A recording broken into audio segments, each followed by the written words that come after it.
বিষ খেলাপির পেটে সরকারি ৬ ব্যাংকের ৯১,০০০ কোটি টাকা, বাড়ছে মূলধন ঘাটতি ও লোকসান চাপ। বাংলাদেশিদের চিকিৎসা ও ব্যবসায়িক ভিসা আগামী সপ্তাহে খুলতে রাজি ভারত, জানিয়েছেন প্রধানমন্ত্রীর পররাষ্ট্র উপদেষ্টা। রমনা বটমূলে নববর্ষ ঘিরে ব্যাপক নিরাপত্তা, নববর্ষ উদযাপনে কোনো ধরনের হুমকি নেই, জানিয়েছেন র্যাব ডিজি। হরমুজ প্রণালী নিয়ে ট্রাম্পের হুমকি হাস্যকর, বলল ইরান, নৌবাহিনী নজরদারি জোরদার করছে। এবং রিয়াল মাদ্রিদের নতুন ভূমিকায় ফিরছেন টনি ক্রুস, পরিকল্পনায় ক্লাব কর্তৃপক্ষ শীঘ্রই বার্নাব্যুতে চমক।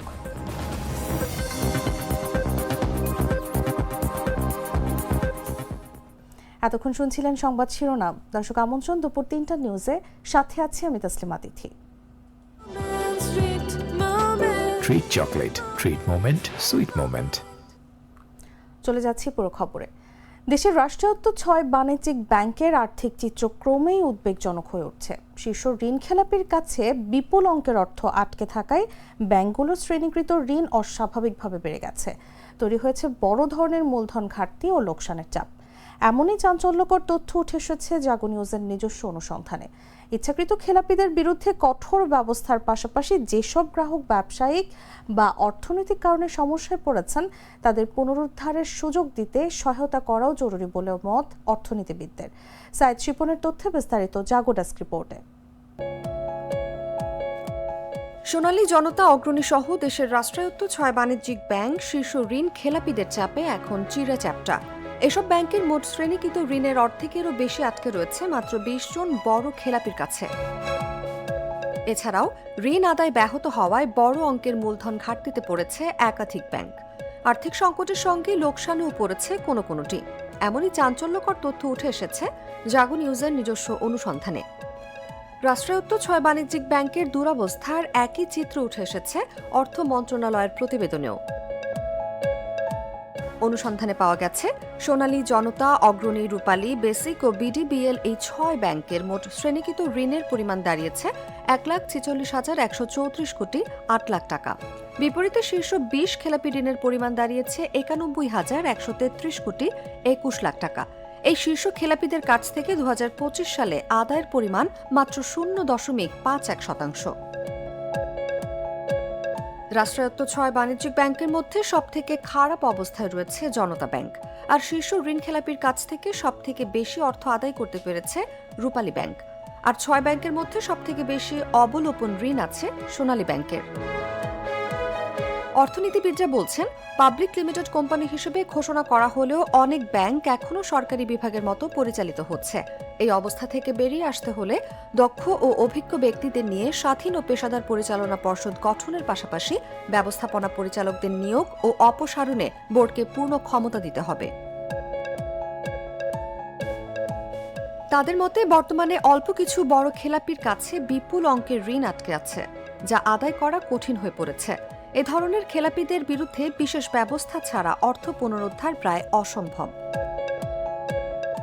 ইচ্ছাকৃত খেলাপিদের বিরুদ্ধে কঠোর ব্যবস্থার পাশাপাশি যেসব গ্রাহক ব্যবসায়িক বা অর্থনৈতিক কারণে সমস্যায় পড়েছেন তাদের পুনরুদ্ধারের সুযোগ দিতে সহায়তা করাও জরুরি বলেও মত অর্থনীতিবিদদের। নিউজ ডেস্ক, জাগো নিউজ। শীর্ষ ঋণ খেলাপিদের চাপে দেশের রাষ্ট্রায়ত্ত ৬ বাণিজ্যিক ব্যাংকের অবস্থা চিঁড়ে চ্যাপ্টা। বিষ খেলাপির পেটে সরকারি এই ৬ ব্যাংকের ৯১,০০০ কোটি টাকা। দর্শক, এই বিষয়ে আলোচনার জন্য আমাদের সঙ্গে স্টুডিওতে উপস্থিত আছেন জাগো নিউজের সিনিয়র রিপোর্টার সাইদ শিপন। চলে যাচ্ছি তার কাছে। স্বাগত আপনাকে। ধন্যবাদ। যেমনটি আমি বলছিলাম এবং প্রতিবেদনেও আমরা দেখছিলাম, এই যে বিষ খেলাপির পেটে সরকারি ৬ ব্যাংকের ৯১,০০০ কোটি টাকা, এর নেপথ্যে আসলে আসল ঘটনাটি কি, এবং সাথে জানতে চাইব যে এটি ব্যাংক খাতের জন্য আসলে কতটা ঝুঁকিপূর্ণ। জি, আপনাকে ধন্যবাদ। আপনি যেটি বলছিলেন যে সরকারের যে ৬টি ব্যাংক, বাণিজ্যিক ব্যাংক রয়েছে, আপনি জানেন যে বাণিজ্যিক ব্যাংক আরও আছে, কিন্তু এর ভিতরে ৬টি রাষ্ট্রায়ত্ত প্রতিষ্ঠানের। তো এই ৬ ব্যাংকে আমরা যদি দেখি, শীর্ষ যে ২০ জন ঋণ খেলাপি তাদের কাছেই ৯১,০০০ কোটি টাকা খেলাপি ঋণ, এবং এই টাকাগুলা কিন্তু ব্যাংকগুলা আদায় করতে পারছে না, এবং বছরের পর বছর ধরে কিন্তু এগুলা এই অবস্থায় পড়ে রয়েছে। এর ফলে কি হচ্ছে দেখেন, ব্যাংকগুলার কিন্তু আর্থিক অবস্থায় একটি নেতিবাচক প্রভাব পড়ছে। এবং আমরা যদি এই ব্যাংকগুলাকে দেখি, একাধিক ব্যাংক কিন্তু এখন মুনাফায় নাই, তারা লোকসানে। অথচ এই প্রত্যেকটি ব্যাংক কিন্তু যদি দেখা যায় যে বাণিজ্যিক খাতের কিন্তু তারা বড় বড় ব্যাংক, সোনালী ব্যাংক বলেন, জনতা ব্যাংক বলেন, রূপালী ব্যাংক বলেন, প্রত্যেকটাই কিন্তু বড় ব্যাংক, কিন্তু দেখা যাচ্ছে যে তাদের আর্থিক অবস্থা দুর্বল হয়ে যাচ্ছে এবং এমনও ঘটনা ঘটছে যে সরকারকে কিন্তু তাদেরকে চলার জন্য মূলধন যোগান দিতে হচ্ছে। তো এই যে শীর্ষ যে 20 খেলাপি, তাদের কাছ থেকে যখন টাকাটা আদায় করতে পারছে না, তার একদিকে যেমন আর্থিক প্রতিবেদনে নেতিবাচক প্রভাব পড়ছে, তেমনি বাজারে কিন্তু এই ব্যাংক খাতের উপরে মানুষের একটা নেতিবাচক প্রবণতাও শুরু হয়েছে। এবং আপনি জানেন যে সাম্প্রতিক সময়ে কিন্তু আমরা দেখেছি যে ব্যাংক খাতে কিন্তু মানুষের আস্থার বিশাল সংকট, কিছু ব্যাংক দুর্বল হয়ে পড়েছে বেসরকারি খাতের, এবং সেখান থেকে কিন্তু সাধারণ মানুষ টাকা পাচ্ছে না। যদিও রাষ্ট্রায়ত্ত প্রতিষ্ঠান, সেখানে মানুষের একটি আস্থার জায়গা থাকে যে হয়তো এই ব্যাংকের কিছু হলেও সরকার থেকে তারা সহায়তা পাবে, কিন্তু সার্বিকভাবে কিন্তু ব্যাংক খাতে, রাষ্ট্রায়ত্ত প্রতিষ্ঠানে যখন এ ধরনের ঘটনা ঘটে, তখন সার্বিক খাতে কিন্তু নেতিবাচক প্রভাব পড়ে। এবং এই যে যারা শীর্ষ 20 ঋণ খেলাপি এবং তাদের কাছে যে টাকাটা চলে যাচ্ছে, এটি কিন্তু কোনো স্বাভাবিক ঘটনা নয়। এখানে কিন্তু ব্যাংকের যারা পরিচালনা পর্ষদ থাকে, তাদের ইন্ধন থাকতে পারে এবং তাদের যোগসাজশ থাকতে পারে এই শীর্ষ 20 ব্যক্তির কাছে বিপুল পরিমাণ অর্থ চলে যাওয়ার ক্ষেত্রে। অর্থাৎ এখানে তাদের যে ঋণ দেওয়া হয়েছে, সেটিও যে স্বাভাবিক প্রক্রিয়ায় দেওয়া হচ্ছে, সেটিও কিন্তু বিশ্বাস করার কোনো যুক্তিসঙ্গত তথ্য নেই বা যুক্তিসঙ্গত কোনো কারণ নেই।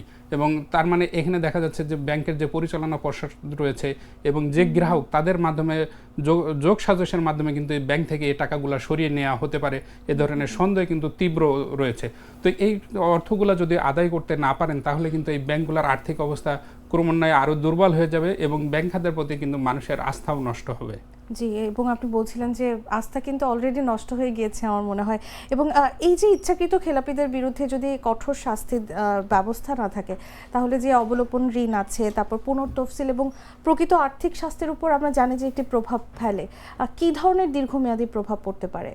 জি, আপনাকে ধন্যবাদ। যারা আসলে ইচ্ছাকৃত ঋণ খেলাপি, তাদের কাছ থেকে কিন্তু অর্থ আদায় করতে হবে যেভাবে হোক। যদি তাদের যে সম্পদ রয়েছে, সেই সম্পদ সরকার চাইলে বাজেয়াপ্ত করতে পারে এবং সেই যে সম্পদের এগেনস্টে তারা ঋণ নিয়েছে, কিন্তু এখন প্রশ্ন হলো যে যেই সম্পদ দেখিয়ে তারা ঋণ নিয়েছে, সেই সম্পদ আসলেই আছে কিনা, সেটাও কিন্তু একটি প্রশ্নবিদ্ধ বিষয়।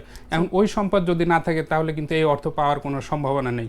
এবং আপনি যদি দেখেন যে এই 6 ব্যাংকের যে ঋণের অর্থ আদায় না করতে পারার কারণে তাদের কিন্তু মামলা করতে হয়েছে, সেক্ষেত্রে আমরা দেখেছি কিন্তু এই 6টি ব্যাংকেরই মামলা আছে 1,43,000 কোটি টাকার কিন্তু মামলা তাদের ঝুলে রয়েছে এবং 47,000 মামলা রয়েছে যার এগেনস্টে এই বিপুল পরিমাণ টাকা। অর্থাৎ এই টাকাগুলোও কিন্তু ব্যাংকগুলো আদায় করতে পারছে না এবং বছরের পর বছর ধরে এই মামলায় এই টাকাগুলো ঝুলে রয়েছে। এবং এই মামলায় ঝুলে থাকার কারণে কিন্তু এগুলো যেমন আদায় হচ্ছে না, তেমন আর্থিক প্রতিবেদনে কিন্তু তাদের এটি দেখাতে হচ্ছে এবং সবসময় কিন্তু এই দেখানোর পরে তাদের আর্থিক প্রতিবেদন যেটি, সেটিও কিন্তু স্বচ্ছ বা সঠিক তথ্য কিন্তু মানুষের সামনে আসছে না। এখন এই মামলাগুলা অনেকটা যে অবস্থায় রয়েছে, বিশেষজ্ঞরা যেটা বলছেন যে এটা যদি সরকার চায়, তাহলে কিন্তু এটা সরকারের সদিচ্ছার বিষয়, যে সরকার যদি সদিচ্ছা দেখায়, তাহলে এই মামলাগুলো হয়তো তুলে নেওয়া সম্ভব বা মামলাগুলো নিষ্পত্তি করা সম্ভব। এখন এই যে টাকাগুলো আসলে চলে গেছে, সেই টাকাগুলো ফেরানো সম্ভব কিনা, সেটি কিন্তু সন্দেহজনক রয়েছে। এবং এই যে ইচ্ছাকৃত খেলাপিদের বিষয়ে কিন্তু আমরা কঠোর কোনো পদক্ষেপ নিতে দেখছি না, যারা এই টাকাগুলো নিয়ে গেছে তাদের কাছ থেকে আদায়ের। ফলে এই প্রবণতা যদি চলতেই থাকে, ভবিষ্যতেও কিন্তু নতুন নতুন খেলাপি আসবে এবং তারাও কিন্তু ব্যাংক থেকে টাকা নিয়ে যাবে, কারণ শাস্তি হয় না। ব্যাংক থেকে টাকা নিলে শাস্তি হয় না, ব্যাংকে টাকা ফেরত দেওয়া লাগে না।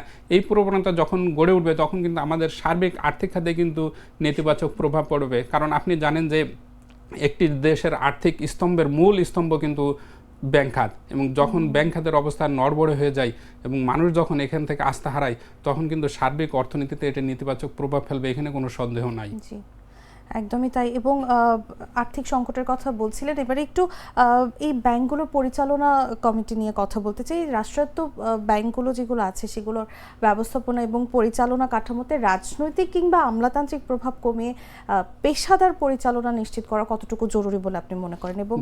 এবং আমরা ব্যর্থতাও দেখেছি যে ঋণ খেলাপি, আপনিও বলছিলেন যে তাদের বিরুদ্ধে কোনো প্রশাসনিক ব্যবস্থা নেওয়া হচ্ছে না।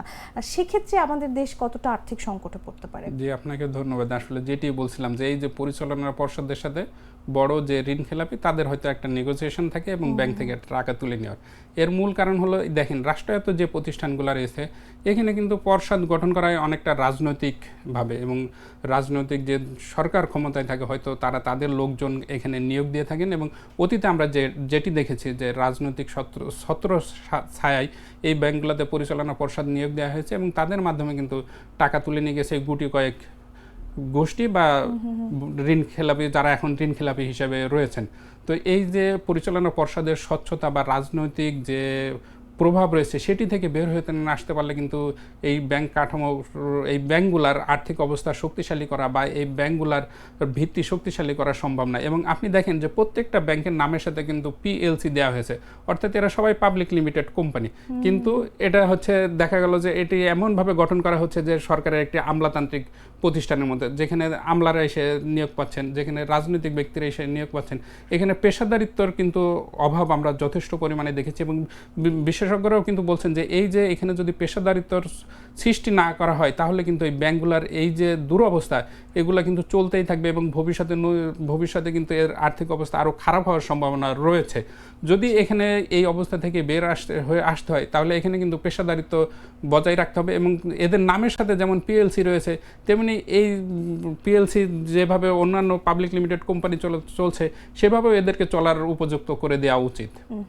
একদমই তাই। এবং শেষে যেটি জানতে চাইবো, এই রাষ্ট্রায়ত্ত ব্যাংকগুলোর এই যে ঋণ খেলাপিদের কারণে আমরা বলতে পারি ইতোমধ্যেই আমাদের মূলধনের ঘাটতি আমরা দেখতে পাচ্ছি এবং আর্থিক সংকটের পথে বাংলাদেশ, এটা আমরা বলতে পারি। সেক্ষেত্রে সরকারের পুনর্মূলধনীকরণ নীতি কতটা কার্যকর বলে আপনি মনে করেন? জি, আপনাকে ধন্যবাদ। দেখেন, একদিকে ব্যাংকের টাকা নিয়ে যাওয়া হচ্ছে, যে টাকাটা কিন্তু ব্যাংকের টাকা নয়, এটা কিন্তু এই ব্যাংকের যারা আমানতকারী তাদের টাকা, অর্থাৎ সাধারণ মানুষের টাকা।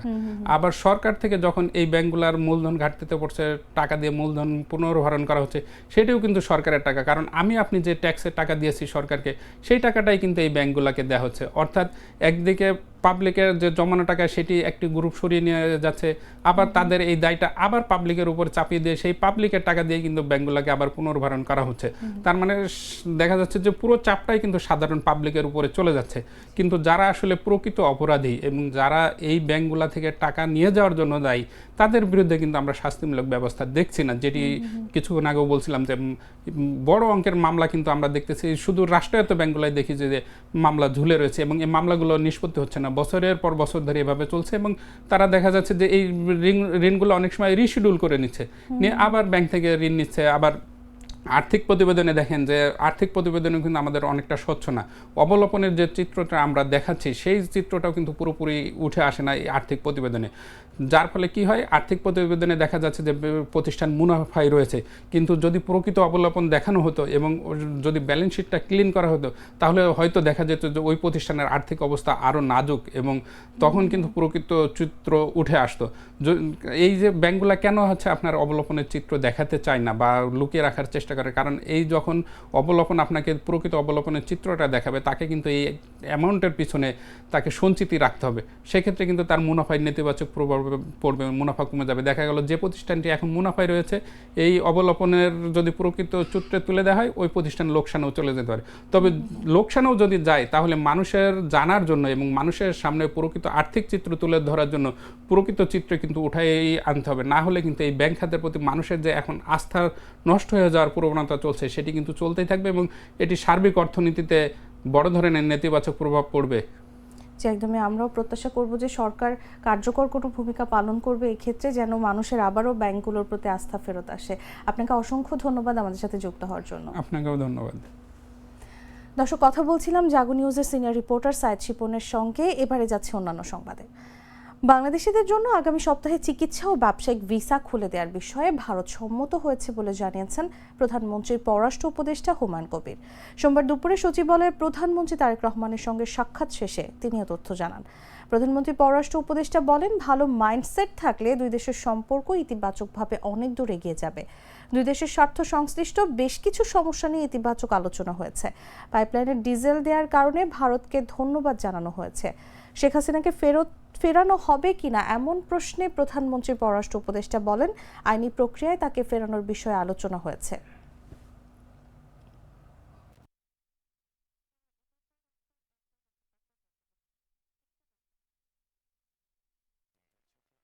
হয়ে ওঠা প্রাণ লেয়ার সম্পর্কের মিষ্টি ম্যাজিক। র্যাব মহাপরিচালক অতিরিক্ত আইজিপি মোহাম্মদ আহসান হাবিব পলাশ বলেছেন, বাংলা নববর্ষ 1433 উদযাপনকে কেন্দ্র করে সারা দেশে ব্যাপক নিরাপত্তা ব্যবস্থা গ্রহণ করা হয়েছে। তিনি সোমবার রাজধানীর রমনা বটমূলে নিরাপত্তা পরিদর্শনকালে এসব কথা বলেন। তিনি জানান, উৎসব নির্বিঘ্ন করতে সারা দেশে 15টি ব্যাটালিয়ন মোতায়েন থাকবে এবং 308টি টহল টিম কাজ করবে। শাহবাগ, টিএসসি, সোহরাওয়ার্দী উদ্যান সহ রাজধানীর গুরুত্বপূর্ণ স্থানে বিশেষ নিরাপত্তা ব্যবস্থা নেওয়া হয়েছে। বোম ডিসপোজাল ইউনিট ও ডগ স্কোয়াড সুইপিং কার্যক্রম পরিচালনা করছে বলে তিনি জানান। গোয়েন্দা তথ্য অনুযায়ী এখন পর্যন্ত কোনো সুনির্দিষ্ট নাশকতার তথ্য পাওয়া যায়নি, তবে গুজব ও মিথ্যা তথ্য ছড়ানো রোধে সাইবার নজরদারি জোরদার করা হয়েছে। নারীদের নিরাপত্তায় ইফটিজিং ও হয়রানি প্রতিরোধে বিশেষ ব্যবস্থা নেওয়া হয়েছে। তিনি বলেন, কোনো ধরনের হুমকি নেই এবং উৎসব শান্তিপূর্ণভাবে উদযাপিত হবে বলে আশা করা হচ্ছে। সন্দেহজনক কিছু দেখা গেলে তাৎক্ষণিকভাবে আইনশৃঙ্খলা বাহিনীকে জানাতে সাধারণ জনগণকে আহ্বান জানানো হয়েছে এবং জড়িতদের বিরুদ্ধে কঠোর আইনগত ব্যবস্থা নেওয়া হবে। র্যাব আশা প্রকাশ করেছে যে এবারের বাংলা নববর্ষ আগের বছরের মতো শান্তিপূর্ণ ও উৎসবমুখর পরিবেশে সম্পন্ন হবে। সার্বিক নিরাপত্তা ব্যবস্থা পর্যবেক্ষণে কন্ট্রোল রুম, সিসিটিভি ও রিজার্ভ ফোর্স সক্রিয় রাখা হয়েছে। নিরাপত্তা বাহিনী সর্বোচ্চ সতর্ক অবস্থায় রয়েছে, সবসময় প্রস্তুত। এই প্রশ্ন তো জবাব আপনি আমার কাছে খুঁজতে হবে না। বাংলা নববর্ষের আগমনী বার্তায় ঢাকা বিশ্ববিদ্যালয়ের চারুকলা অনুষদের আঙিনায় ইতোমধ্যে লেগেছে উৎসবের ছোঁয়া। পয়লা বৈশাখকে বরণ করে নিতে সেখানে দিনরাত ব্যস্ত সময় কাটাচ্ছেন শিক্ষক, শিক্ষার্থী ও শিল্পীরা। তাদের সঙ্গে যোগ দিয়েছেন সাবেক শিক্ষার্থীরাও। এই মুহূর্তে ঢাকা বিশ্ববিদ্যালয়ে চারুকলায় আছেন সহকর্মী আব্দুল্লাহ কাউসার। সরাসরি যাচ্ছি তার কাছে। নববর্ষের ঐকতান, গণতন্ত্রের পুনরুত্থান, এই প্রতিপাদ্যকে সামনে রেখে অনুষ্ঠিত হতে যাচ্ছে এবারের নববর্ষ। এই নববর্ষকে উদযাপন করতে এই বাংলা চারুকলা অনুষদের এই প্রাঙ্গণে গত এক সপ্তাহ ধরে চলছে বিশাল কর্মযজ্ঞ। এখন পর্যন্ত চলছে, যদিও আগামীকাল 9টা থেকে এই যে হচ্ছে বিশাল যে র্যালি সেটি কিন্তু এখান থেকে বের হবে এবং পাশাপাশি সেই বিষয়টিকে মাথায় রেখে কিন্তু কাজের যে গতি সেটি কিন্তু চলছে বিশাল আকারে। এখন পর্যন্ত কিন্তু রাত দিন একাকার করে এই অনুষদের যে শিক্ষার্থীরা আছে তারা কিন্তু কাজ করে যাচ্ছে। আমরা দেখেছি এর দেওয়ালের বাহিরে, অর্থাৎ চারুকলা অনুষদের বাহিরেও দেখেছি যে বিভিন্ন দেওয়ালে দেয়ালে তারা কিন্তু বিভিন্ন কিছু অঙ্কন করছে। তুলির আঁচড়ে বিভিন্ন যে কাঠ এবং বাঁশের যে বিভিন্ন টুকরো আছে সেই টুকরিকে পূর্ণাঙ্গ রূপ দিচ্ছে বিভিন্ন আকৃতিতে। টেপা গুড়া, তারপর হচ্ছে শান্তির প্রতীক পায়রা, পাশাপাশি হচ্ছে হাতি এবং হচ্ছে দূতারা সহ শান্তির প্রতীক পায়রা পর্যন্ত আমরা দেখতে পাচ্ছি বিভিন্ন রূপ তারা কিন্তু দিচ্ছে। এবং এখন পর্যন্ত আমরা বলে রাখি যে এই যে চারুকলা অনুষদের যে শিক্ষার্থীরা আছে সেই শিক্ষার্থীরা তাদের তুলির আঁচড়ে বিভিন্ন সরা এবং মাটির যে প্রতীক আছে সে প্রতীককে পূর্ণাঙ্গ রূপ দিচ্ছে এবং পূর্ণাঙ্গ একটি রূপ দেওয়ার জন্য তারা কিন্তু চেষ্টা করছে, প্রিয় দর্শক। এবং এবারের যে প্রতিপাদ্য সেটি হচ্ছে যে নববর্ষের ঐক্যতান, গণতন্ত্রের পুনরুত্থান, এই প্রতিপাদ্যকে সামনে রেখে কিন্তু নতুন দিনের অপেক্ষায় রয়েছে বাঙালি। এবং পাশাপাশি আমরা দেখেছি যে এই নতুন দিনে নকশিকাঁথা, পাখি, বাংলার নববধূ, পালকি সহ আরও অনেক কিছু তারা অঙ্কন করছে। প্রিয় দর্শক, এই ছিল চারুকলা, ঢাকা বিশ্ববিদ্যালয়ের চারুকলা অনুষদ থেকে সর্বশেষ তথ্য। বাংলা নববর্ষের প্রস্তুতি সম্পর্কে এই পর্যন্ত যে আয়োজন করা হয়েছে তার সেটা সম্পর্কে জানাচ্ছিলেন সহকর্মী আব্দুল্লাহ কাউসার। সরাসরি গিয়েছিলাম সেখানে, এবারে যাচ্ছি অন্যান্য সংবাদে। ধর্ম অবমাননা ও কটূক্তির অভিযোগে দায়ের করা মামলায় কারাগারে থাকা বাউল শিল্পী আবুল সরকার জামিনে মুক্তি পেয়েছেন। তবে অসুস্থ থাকায় মুক্তির পর তিনি সাংবাদিকদের সঙ্গে কোনো কথা বলেননি। সোমবার বেলা 11টা 20 মিনিটে গাজীপুরের কাশিমপুর হাই সিকিউরিটি কেন্দ্রীয় কারাগার পার্ট 2 থেকে তিনি মুক্তি পান। কারাগার থেকে বের হয়ে প্রথমে রিকশায় করে মূল ফটকে আসেন, পরে সাদা রঙের একটি হাইজ গাড়িতে করে তিনি স্থান ত্যাগ করেন। এ সময় তার পরিবারের সদস্যরা উপস্থিত ছিলেন। বিষয়টি নিশ্চিত করেছেন কাশিমপুর হাই সিকিউরিটি কেন্দ্রীয় কারাগার পার্ট 2 এর senior jail super Halima Khatun. তিনি জানান, জামিনের কাগজপত্র কারাগারে পৌঁছানোর পর যাচাই বাছাই শেষে অন্য কোনো মামলা না থাকায় তাকে মুক্তি দেওয়া হয়। আবুল সরকার মানিকগঞ্জ জেলার সাটুরিয়া উপজেলার চরতিল্লি গ্রামের বাসিন্দা। তিনি মৃত আমজাদ আলীর ছেলে। এর আগে গত 5 এপ্রিল ধর্ম অবমাননার অভিযোগে গ্রেফতার হয়ে কারাগারে যান তিনি। পরে জামিনের আবেদন করলে বিচারপতি মোহাম্মদ আতোয়ার রহমান ও বিচারপতি মোহাম্মদ সগির হোসেনের সমন্বয়ে গঠিত হাইকোর্ট বেঞ্চ তাকে 6 মাসের অন্তর্বর্তীকালীন জামিন দেন।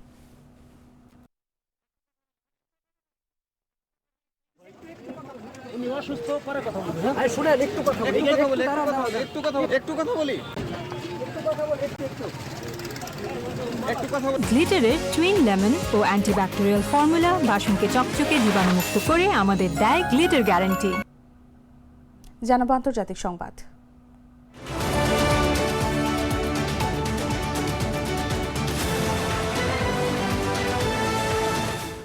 হরমুজ প্রণালী ঘিরে নৌ অবরোধ আরোপের মার্কিন প্রেসিডেন্ট ডোনাল্ড ট্রাম্পের হুমকিকে অত্যন্ত হাস্যকর ও বিদ্রুপাত্মক বলে উড়িয়ে দিয়েছেন ইরানের নৌবাহিনীর প্রধান রিয়ার অ্যাডমিরাল শাহরাম ইরানি। তিনি বলেন, ইরানি নৌবাহিনী হরমুজ প্রণালী এলাকায় মার্কিন সামরিক বাহিনীর সব ধরনের গতিবিধি নিবিড়ভাবে পর্যবেক্ষণ করছে এবং যে কোনো আগ্রাসনের জবাব দিতে প্রস্তুত। ইরানি গণমাধ্যমে প্রকাশিত বিবৃতিতে তিনি দাবি করেন, চাপিয়ে দেয়া সংঘাতের পরও যুক্তরাষ্ট্রের হুমকি বাস্তবতা বিবর্জিত। একই সঙ্গে ইসলামিক রেভলিউশনারি গার্ড কর্পস জানিয়েছে, হরমুজ প্রণালী কখনোই পূর্বের অবস্থায় ফিরবে না, বিশেষ করে যুক্তরাষ্ট্র ও ইসরায়েলের জন্য। এর আগে ট্রাম্প ঘোষণা দেন, তিনি মার্কিন নৌবাহিনীকে হরমুজ প্রণালী অবরুদ্ধ করার নির্দেশ দিয়েছেন। বিশ্বের প্রায় 20% তেল পরিবহন হয় এই গুরুত্বপূর্ণ জলপথ দিয়ে। আলোচনায় অগ্রগতি না হওয়া এবং পরবর্তী উত্তেজনার প্রেক্ষাপটে দুই পক্ষই একে অপরের বিরুদ্ধে কড়া অবস্থান নিয়েছে। ইরান জানিয়েছে, মিত্র দেশের জাহাজ চলাচলে ছাড় দেওয়া হলেও শত্রুপক্ষের জাহাজে কড়াকড়ি আরোপ করা হবে। পরিস্থিতি ঘিরে মধ্যপ্রাচ্যে নতুন করে উত্তেজনা বাড়ছে বলে আশঙ্কা করা হচ্ছে।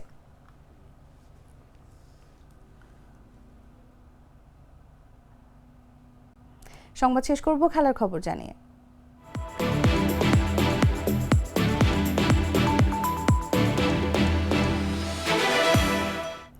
রিয়াল মাদ্রিদে দীর্ঘদিনের সাফল্য গাথা জড়ানো সাবেক জার্মান মিডফিল্ডার টনি ক্রুজকে আবারও ক্লাবে ফেরানোর পরিকল্পনা করছে স্প্যানিশ জায়ান্ট রিয়াল মাদ্রিদ। তবে এবার খেলোয়াড় হিসেবে নয়, বরং প্রশাসনিক বা কৌশলগত ভূমিকায়। তার দায়িত্ব এখনও চূড়ান্ত হয়নি, তবে ক্লাব সূত্রে ধারণা করা হচ্ছে তিনি দৈনন্দিন কার্যক্রম, ড্রেসিং রুম, ম্যানেজমেন্ট ও ফুটবল কৌশলগত পরামর্শে যুক্ত থাকতে পারেন।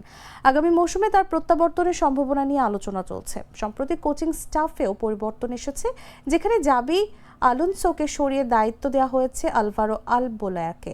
ভবিষ্যতে দিদিয়ের দেশমের মতো অভিজ্ঞ কোচের আগমনের গুঞ্জন রয়েছে। এই পরিস্থিতিতে ক্রুসের অভিজ্ঞতা দলীয় ভারসাম্য এবং নেতৃত্বে গুরুত্বপূর্ণ ভূমিকা রাখতে পারে বলে মনে করছে ক্লাব ব্যবস্থাপনা।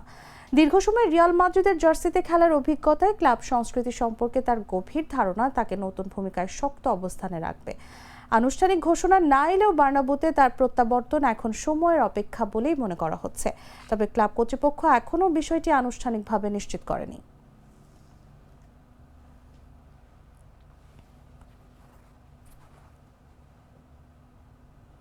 দর্শক, সংবাদ শেষ করার আগে শিরোনামগুলো জানিয়ে দিচ্ছি আরও একবার। 20 খেলাপির পেটে সরকারি 6 ব্যাংকের 91,000 কোটি টাকা, বাড়ছে মূলধন ঘাটতি এবং লোকসান চাপ। বাংলাদেশিদের চিকিৎসা ও ব্যবসায়িক ভিসা আগামী সপ্তাহে খুলতে রাজি ভারত, জানিয়েছেন প্রধানমন্ত্রীর পররাষ্ট্র উপদেষ্টা। রমনা বটমূলে নববর্ষ ঘিরে ব্যাপক নিরাপত্তা, নববর্ষ উদযাপনে কোনো ধরনের হুমকি নেই, জানিয়েছেন র্যাব ডিজি। হরমুজ প্রণালী নিয়ে ট্রাম্পের হুমকি হাস্যকর, বলল ইরান নৌবাহিনী নজরদারি জোরদার করছে। এবং রিয়াল মাদ্রিদে নতুন ভূমিকায় ফিরছেন টনি ক্রুজ, পরিকল্পনায় ক্লাব কর্তৃপক্ষ, শীঘ্রই বার্নাব্যুতে চমক।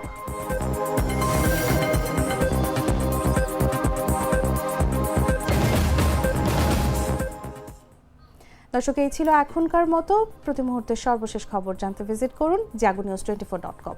ফলো করুন আমাদের ভেরিফাইড ফেসবুক পেজ এবং সাবস্ক্রাইব করুন জাগো নিউজের ইউটিউব চ্যানেল। ধন্যবাদ সবাইকে।